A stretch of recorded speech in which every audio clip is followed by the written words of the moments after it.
when you go last in a long line of questions, it's hard to come up with anything brilliant or new.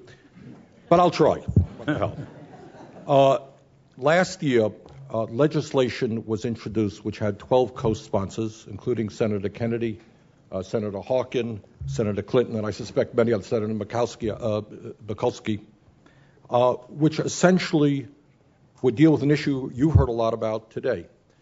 And that is take a program that Senator Kennedy developed some 40 years ago, which has widespread bipartisan support. You've heard Senator Hatch talk about it, Senator Byrd talk about it. President Bush has been very supportive, and that is the Federally Qualified Health Center program. And what that legislation would do, also supported by Barack Obama, who used to sit right here, first co-sponsor, it would go from $2 billion a year that we're currently spending, 1,100 community health centers, to 4,400 community health centers, essentially providing quality health care, dental care, low-cost prescription drugs, mental health counseling to every American in an underserved area. You go from $2 billion to $8 billion, you expand the National Health Service Corps, and you know what happens? You save money. All of the studies indicate that by allowing people to come to a doctor rather than go into the emergency room or go into the hospital, you save money. Here's my question. Will you be supportive of the concept of significantly expanding the community health centers with bipartisan support so that every American has access to a doctor or a dentist?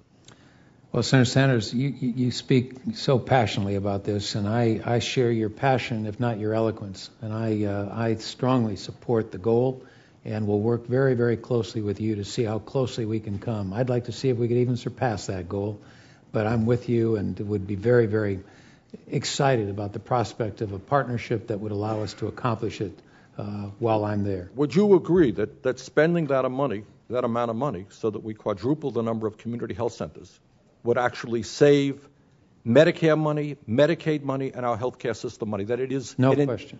Okay. No question. So can we count on your support to Absolutely. move us in that direction?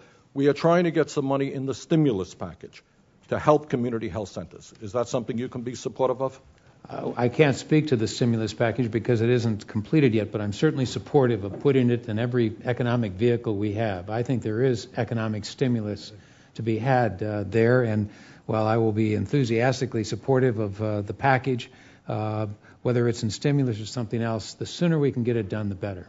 All right. I was glad to hear you mention the crisis in dental care as well, because sometimes when we talk about health care, we forget the reality that millions and millions of Americans, especially in rural areas, can't find a dentist.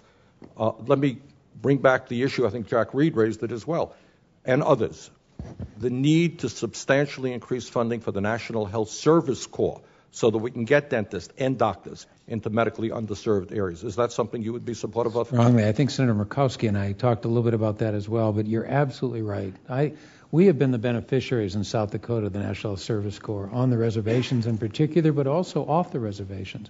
And I think it's a tremendous investment. We need to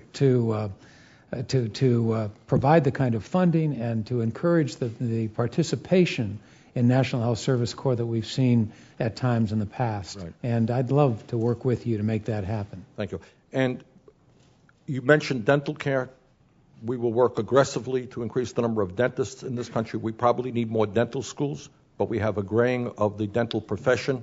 We need to encourage more young people to get in there. Is that something you would be willing to work on? Absolutely. We need to do that. We need that in particular in rural areas. We're having a real hard time with dentists, as we are, as I said earlier, with mental health care providers in rural areas. But that has to be a priority. Let me quickly change gear, move out of health care to a crisis that we don't talk enough about enough here.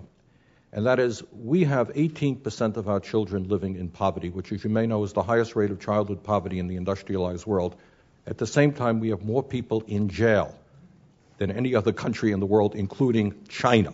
We spend $50,000 a year to put people in jail, and yet millions of working families do not have access to quality child care or preschool education.